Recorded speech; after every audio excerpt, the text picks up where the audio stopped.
Freeland. Yay! Take it away, Deb. Hi, everyone. This is only my second Zoom. I was able to join in last time, and I'm honored to be here to speak to you guys today. It's insurance is my world, as I was so introduced. I've been doing this and been in the world for, I'm not going to tell you how old I am. I'm kidding. but forever. My parents have always had the agency, and as long as I can remember, I've just been grown up into the world of helping people. So that is really what I do. A lot of insurance agents, punch numbers and quote apples to apples and want to just sell a policy, but that's really not what I do. That's also not what I'm here to talk about, but I wanted to kind of give you a little bit of a breakdown on what my values are. So I do like to educate people. I do like to help people understand what they're actually paying for, because insurance is not something that you want to pay for, but you sure are happy that you have it if you ever need it, right? So really what I wanted to talk about was the reform, and that's kind of something that's been on the forefront since actually August of 2019. So the reform bill got passed last August, and it went into effect on July 2nd of this year.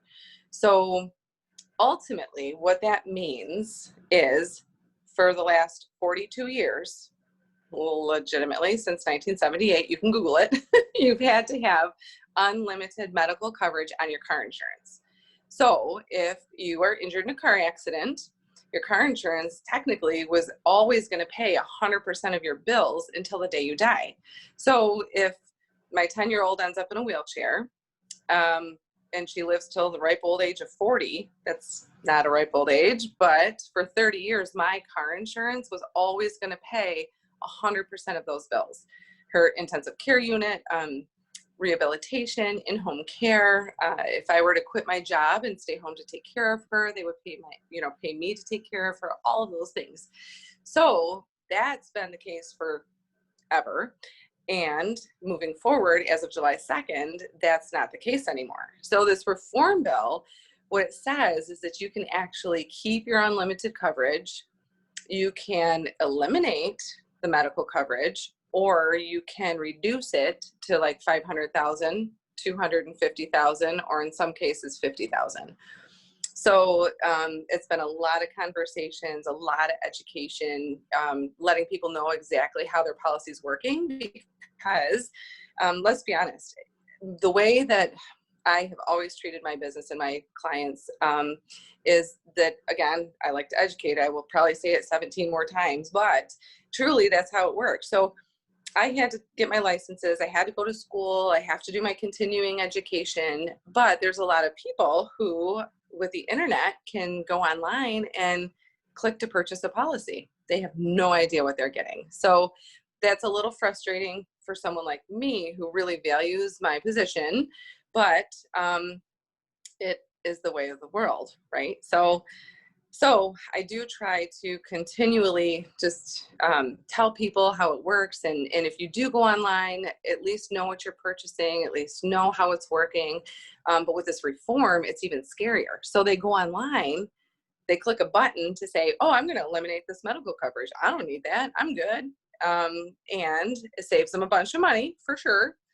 But at the end of the day, if they're injured in a car accident, then they are going to have some really hefty bills. And that is what worries me the most. So with that being said, there's all these options now. Someone goes online, purchases a policy, maybe eliminates the medical coverage. The hinging part of this transformation from the no fault that Allstate has always, or not Allstate, I'm sorry, Michigan has always had the no fault. So part of the no fault means that it doesn't matter whose fault the accident is, you always go back to your own car insurance to cover the bills, whether it's medical or fixing your vehicle. If you choose not to have the coverage to fix your vehicle, that's your own fault.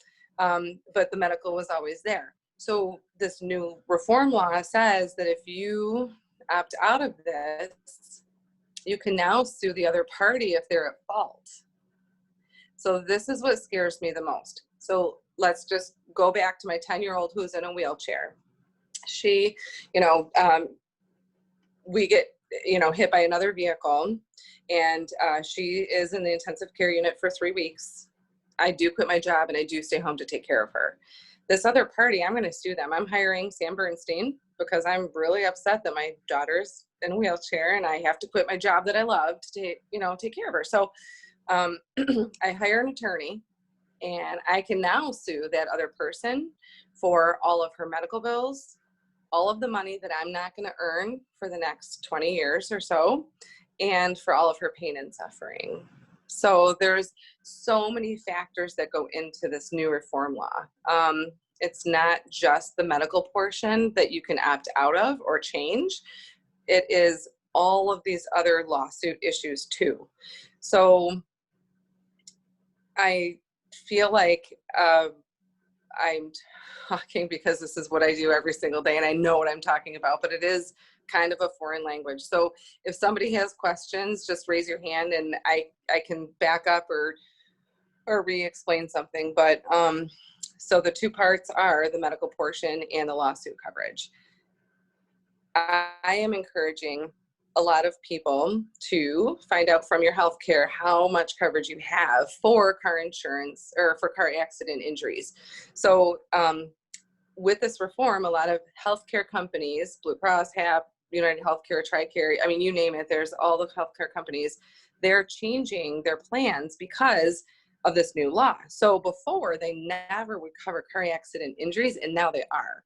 So if they are covering car accident injuries, then you can reduce the coverage and you can feel safe that you're going to be fine.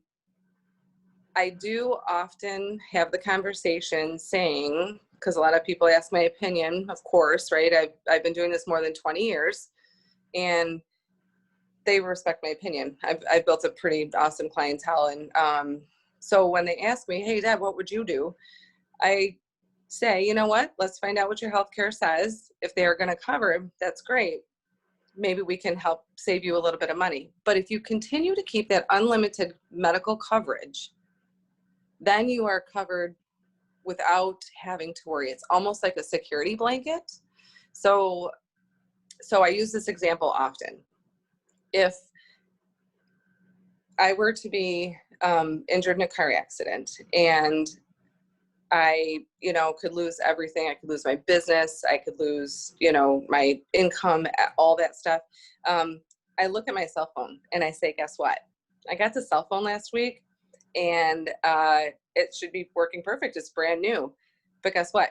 3 days later, I needed an update, right? So think about that for a second. Why would a brand new something need an update 3 days later?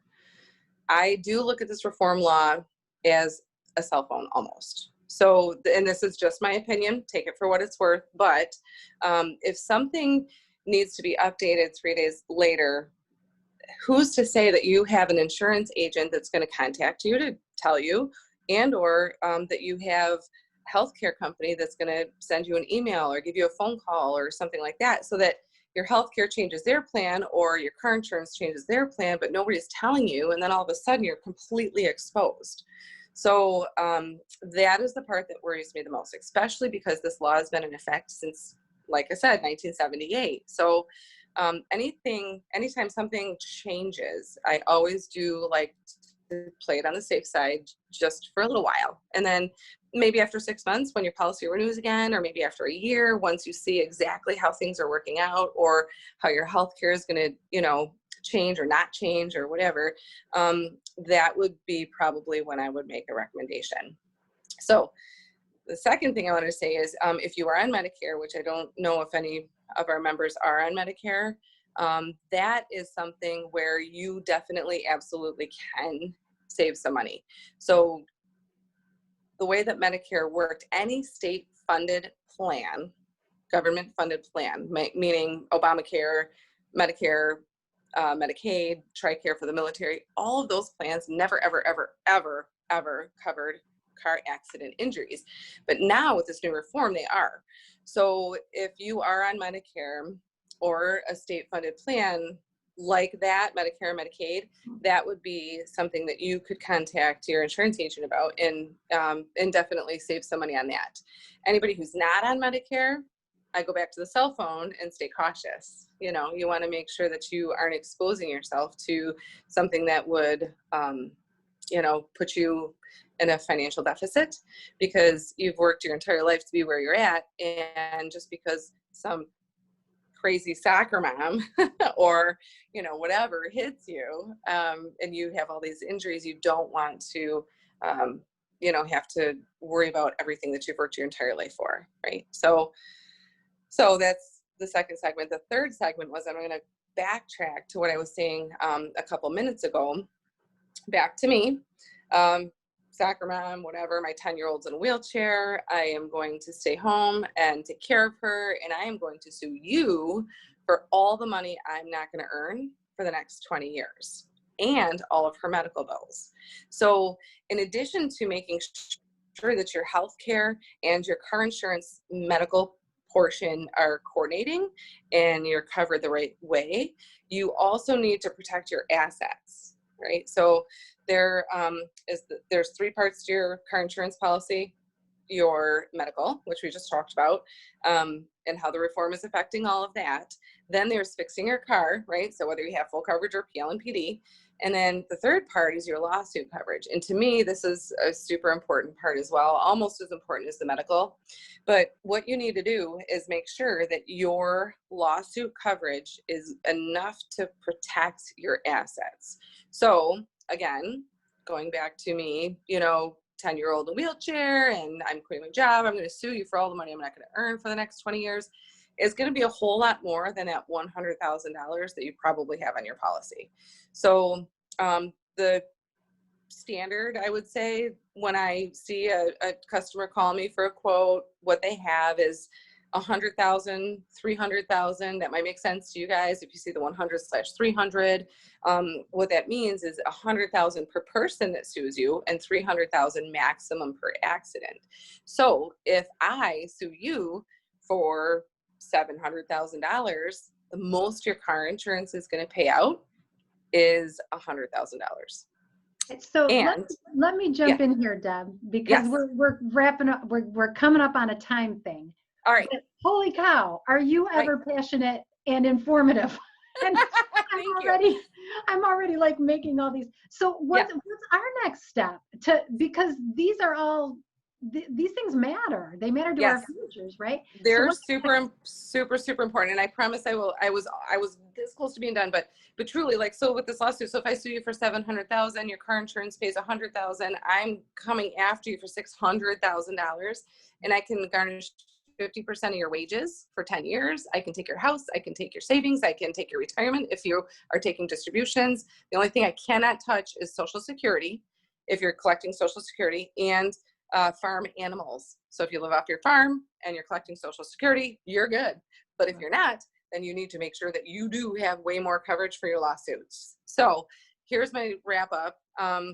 You need to, number one, find out, and I can even send this in a follow-up with comments and stuff, but you need to find out from your healthcare if they will pay primary for car accident injuries.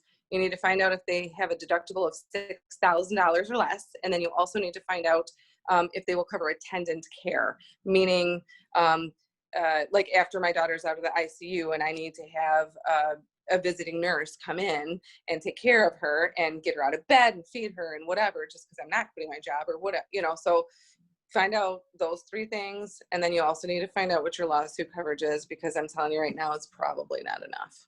Okay. That's all I got. Sorry, I am passionate, so I threw insurance up all over you guys for the last little bit, but it is important. So no, it is important, and passion is important, and having somebody who's passionate about how they serve people, I appreciate that a great deal. So thank you, Deb Freeland. Yep. Very much enjoyed that, and I could see her taking notes, so that'll be in our wrap up, right? Those action items of what we have to look for. And I'll include Deb's contact information. Thank you. Because honestly, can I just... I love it. Yes, that's interesting. Well, and I was just going to say, you know, I say this probably 3 times a day. Just because you're not insured with me doesn't mean I can't help you or advise you or give you, comments. So truly, even if you're not an Allstate customer and you're not interested in switching, I'm not here to sell you anything. I'm just here to help. So if you do have questions, email me or text me or call or whatever. So awesome. Thank Yep. you, Deb. You're welcome. Yay, let's thank Deb. Oh, that was awesome. My mind's blown. Now we're going to introduce our featured speaker. And our featured speaker today is Vickie Griffith. So before we jump in, do you have your handouts? Because I have a feeling this is going to be interactive. So yeah, show those handouts if you've got them. And if, for those of you who don't know, you can look in your Zoom controls, and if you choose the speaker view, because Vickie's going to be talking to us for a few minutes here, if you have speaker view activated, you'll see her video large and everybody else will be small. Or if you're really passionate about just seeing the speaker, you can hit those 3 little buttons when you hover over her video, and you can actually pin video. And when you do that, no matter what else happens, you're going to see Vickie. So I'm going to go ahead and pin my video, or pin Vickie's video, so that I can see her. And there she is, looking vibrant and smiling. Thank Vickie you. Griffith is the author of Stuck Up, A Breakthrough Path to Unstuck. She's a professional speaker, a certified hypnotist, and a licensed minister. She lives in the Sunshine State of Florida, where 65 degrees is cold. Oh, I'm jealous. She lives with her husband, Terry, and 2 dogs, Kim and Surrey. So please welcome Vickie Griffiths. Welcome, and thank you for being with us. Thank you. Thank you. It's fun to see the faces that I've been communicating with through email and phone calls. So it makes me feel right at home. And you can tell that the sun is shining in from the white on my face. So yes, and I have the blinds shut. That's how potent Florida's sun is. So thanks for having me. So today the topic is when life throws you curveballs, don't eat them. And I wrote this topic over a year ago. And all of a sudden it has a whole different meaning since March. Because in the past, the curveballs would have been like Deb was talking about, the phone call that someone who was in an accident, or that call that you hate to get at 2:30 in the morning that someone passed away. Bad enough, right? Bad enough when those were happening. But lately it feels like we've been dodgeballing, right? We've been playing dodgeballs and we're being pelted every single minute. And it's been going on for way, way, way much longer than anyone expected. And what's happening is people are coping. And they're coping in several ways. Most of them are destructive. So those coping mechanisms, people are gaining weight. The COVID-15 is a real deal. People are over drinking. A lot of people coming to me now because they're saying, I need to stop this. And they're doing all kinds of other things like over worrying, over stressed, over anxious. Those are all coping mechanisms, believe it or not, that we go to. And so those little pieces of paper are for you to kind of put up into your frame. That's interesting if you find that interesting, or no way, I had no idea. Right? Thank you. Thanks, Shannon. I had no idea this was happening. So these dodgeballs, this experience that we're all having right now, we're all experiencing it differently. And we're all trying to cope in some type of way. Now, some people have actually released weight. They've taken the time that they've had off, or they're working from home to create a whole different work environment for themselves and family life. And so they're actually releasing weight, they're exercising more. And others of us, and I say us, so I'm one of those included, got a little hung up on what was going on, or maybe a lot hung up, or a lot more than I'd like to admit. And even as a weight loss coach, I put on pounds, because my coping mechanism has always been eating. Yeah, thank you. I've released 70 pounds. I've kept it off now for 20 years.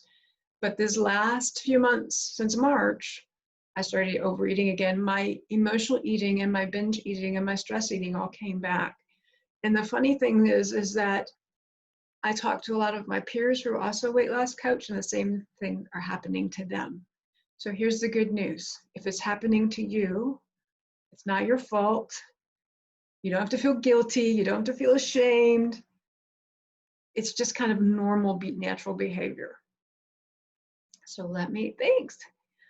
I'm glad you find it interesting. So wait till you hear this. Here's why this is happening. And this has never happened in more than 100 years.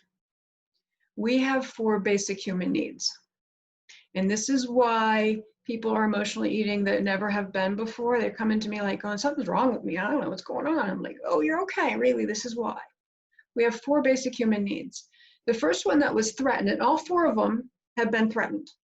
And this is what's not happened in 100 years. Every one of our basic needs were threatened in a moment, overnight, in a second. And the first one is we were threatened financially. People were losing their jobs. Our businesses were like, oh my gosh, what's going to happen? So financially, people were taking pay cuts if they were still working. Financially, we took a hit, which impacted the first 2, which is housing and food. Am I going to have a place to live? I don't know that I can be able to pay the mortgage, and will I have enough food in the house? And then the threat of going to get food and there's nothing in the stores. So not only financially were we afraid we weren't going to be able to afford it, but when you got there, there wasn't a whole lot on the shelves anymore. The next one is health. Of course, our health was threatened and still is, right? So our health is still threatened. And the last one was education, which is really interesting because look what happened to our children. Look what happened to our college students. They weren't going to school anymore. Thank you for that. It is interesting. They were not going to school anymore. And so we had to figure out how we were going to, how everything was going to fall into place. And as working adults, how are we going to make sure they're doing their homework? And I watched this with my son and daughter-in-law with our 2 grandchildren. One's 15, so she's in high school. The other one was in 4th grade. And the 15-year-old had been homeschooled for a while, so she got it. The online schooling, she was fine. She graduated with a 5.0 freshman year of high school, so she did really well. But the 8-year-old, not so great. And she would attend the online classes, but she wasn't doing her homework. And so Dad had to take her to work for almost 2 weeks straight to make sure she could catch up on her work so she could actually graduate to the 5th grade. So it's stressful, it's time consuming. Things are so different than they were. And so these 4 basic needs being threatened all at the same time. And so if you are excited about being part of history, ta-da, you just were. Yay, I know. Yay for us. No way, I know. Yay, us. And if you're coping in a different way than you had before, or maybe using food or alcohol as your way out more than you've liked to, this is why it's not your fault. And part of what's happening too is that something very interesting is into play with this. So I invite you to kind of look around the room you're in and look for anything that's the color red. Kind of take note, what are you seeing? What's poking out behind a counter or a corner, or what, you have books in your office or nearby, maybe there's a red spine. So what are you seeing? Yeah, there you go. See, Anne's got a whole folder, looks like for your tablet, maybe, your phone. Red hearts, there you go. Lisa says her kiln, it's red. Wow, that's awesome. I'd like to see that. So you've seen all the things that are red. Tell me, how many things were yellow? You can't tell me right off the bat without looking around, can you? Anne's got 1. There's a few things, but I had to change your focus. I had to change your focus from red to yellow. And so what's happening, thanks for that, that's interesting. So what's happening is our brains are focused on the threat. Our brains are focused on what we don't have. Our brains are focused, and this is normal, right? This is how our brain works. It's called the amygdala gland. What it does is it filters out danger. And those of you that are my age, maybe you watched Lost in Space and you remember the robot that goes danger, danger, danger. Yeah, exactly. That's what this amygdala gland's doing, and it's doing it all the time now. There is no rest because everything feels dangerous right now in our lives. And although we've settled in a bit and we're kind of getting used to it, there's still new. It's like Deb was sharing with us, there's new laws that she's got to understand and help people understand what they need to do is best for them. We have to understand what type of mask we have. We went to Disney Springs, which if you're familiar with Disney World, there's a shopping environment that you don't have to go into Disney World.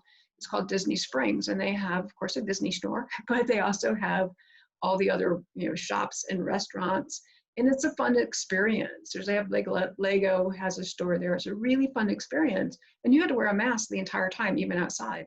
And they required certain masks, which they gave you if you didn't have one.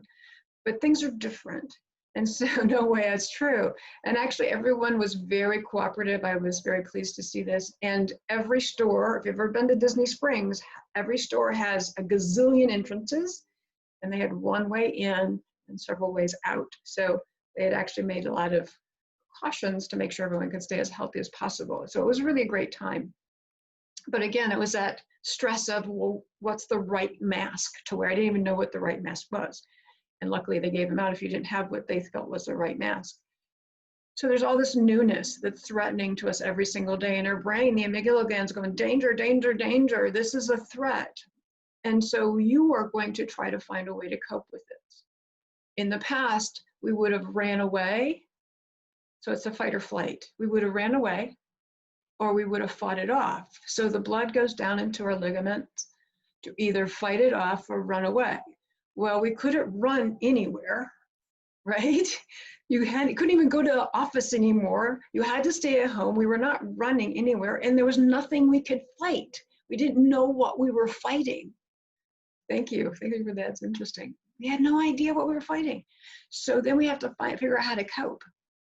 And some people have really amazing coping skills. Was it Anna with all the medals behind her? Is that who that was? Yeah, so she runs. Awesome. I'm not a runner.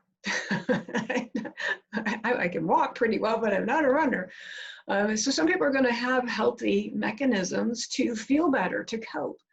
But a lot of us, especially like myself, who was an emotional eater to begin with, food was my go-to. And it was an old habit because this amygdala gland was going danger, danger, danger. Neural pathways in the brain, which is a whole different subject, was going lighten up, and it just said, feel stress, then go eat 6 cookies, right? So this can all change. Yeah, you're into. Thank you for admitting that, because that is, a lot of people are coming to me and they're saying, I'm in on that. I'm eating a half dozen cookies at a time. I'm eating a half a pizza. I'm drinking a bottle of wine. And then they feel guilty and feel shameful about it. And when I explain to them, this is what's going on, they're like, okay, great. Now I don't feel so defeated. I don't feel ashamed, and I don't feel guilty. Now what? So here's your now what. I'm going to give you a method, and it's going to feel really, really stupid, and it's going to feel really, really uncomfortable, and you're going to be doing it with me. That's it. Are you in or not? Are you going to be doing it with people you know well? And you're like, oh gosh, I don't know what I feel silly, but just play along. All I'm asking you to do is to play along. This is actually a method that I developed myself, and it came about from a client calling me I was in the back of a taxi cab in New York City heading to a meeting, and she called me, and I was like, thank God for caller ID, because I knew who called me because it told me, but I did not recognize her voice. She was so hysterical that I couldn't get her to calm down enough to even do some of the other techniques that I use. So this is what I had her do. And before I get started, though, just kind of where are you on the scale of stress, anxiety? 10 out of this world, 0, none. If you don't have none, I want to talk to you. She's saying all in. Thanks, Tracy. Yeah, 6, 7, 5, 8, 7, 8. Yeah, sure. 10. Yeah. There's a lot. We have a lot of pieces, parts that we have to hold on to. So just, it's a guess. It's not a a number I'm going to test against. I am a recovering perfectionist, so I appreciate all of you who just kind of gave a guess. Because in the past, I would have been stuck in the background going, no, don't look at me. I'm not going to even guess because it might be wrong. So thank you for just guessing. What you're going to do is put either hand, I'm right hand dominant, I put my hand on my chest like this. If you're left hand, use your left hand. And then what you're going to do is take a deep breath in through your nose. And when you release it through your mouth, say, I am safe. And then breathe in again through your nose. Breathe in. And release and say, I am safe. And on the third time, I challenge you to smile as you say, I am safe. Put another deep breath in. And release and say, smile, I am safe. And then go back to your normal breathing and just kind of notice, are you still that 5, 6, 7, 8? Has it shifted? Shifted? Mm-hmm. Notice that we did, that would be considered one round. So we did 1 round of 3. We're going to do it 2 more times. I do everything in 3s. It's a magic number. There's lots of reasons why, and I'm not going to tell you about it. If you want to know, you can talk to me later. But another deep breath. So putting your, thank you. Another deep breath in. And smile, I am safe. And if you hyperventilate, please stop. Deep breath in. I am safe. Again. I am safe. Now we're going to do 1 more round of 3. Breathing in. Smiling, I am safe. Again. Releasing, I am safe. And 1 more time.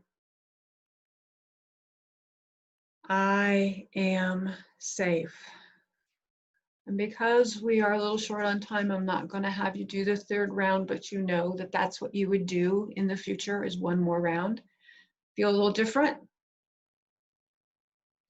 I'm all about the woo-woo. I can tell you that I'm probably more woo-woo than anyone, right? I am a hypnotist, I'm an emotional freedom technique practitioner. I'm a licensed minister. I understand thank you. I'm in this woo-woo stuff. People used to call me the woo-woo lady at some of the networking groups that I'm in. But let me explain to you what just happened. 1, you're breathing. When we're in this danger, we stop breathing because all of our oxygen's in our blood is going to our limbs. So you're getting more oxygen into the brain. You can think more clearly. You can make decisions better when you have oxygen in your brain. So there's that. This is a very comforting place. And I found this through my work really, is that children love to have chest on chest. What's the first thing now they do with babies that just born? They put them on your chest, chest to chest contact. Children love it when they're upset, when you kind of put your hand gently on their chest. It's a very comforting feeling. So that's creating endorphins that are different than what you're feeling. And then when you're smiling, even if you don't feel like it, it sends chemicals to the brain saying, hey, we must feel good, even if you don't. So it helps change a lot of things physiologically and emotionally, and even in a spiritual way. That's why the number 3. So that's in a spiritual way that takes you out of the focus moment of focusing on the cookies, or focusing like I had you do on the color red and didn't really see yellow until I told you to look for yellow. It moves the brain out of that space of thinking I need more too. So for instance, I might have my portion size at dinner that I normally have and feel like I want more. I can do this and it takes me out of that space of I want more. So I invite you to share that with yourself and with your family. Thank you. Appreciate that. And just kind of wrapping up and closing up, I'm inviting you all to a workshop I'm doing tonight. We're going to do this and more. It's called Emotional Overload, getting rid of the lingering pounds and stress of COVID experience. It's really about releasing stress. That will help you release the pounds. And or if you haven't gained weight during this time and you want to release some weight, this is about how to go about doing that. It's at 7 p.m. Eastern time tonight. And if you want to sign up, I would really recommend you just reach out to me and I'll send you the link, because the link is like a gazillion miles long. And it's just too much for me to type in. I will type in my email address so that you can reach me that way. You can reach me through anyone here. Carolyn and I have spoken many times. Shannon and I have got to know each other, and Ann and I've gotten to know each other, so you can find me that way. If you can't make it tonight and you still really want to talk to me, just reach out to my email address and I'll make sure that we get on the calendar. I could send you my calendar links. However, I hide time for special events in my calendar, so make sure you have some time. So I'm allowed to open it up to the floor. Any comments or questions? Or I know we got to go, so we can do that too.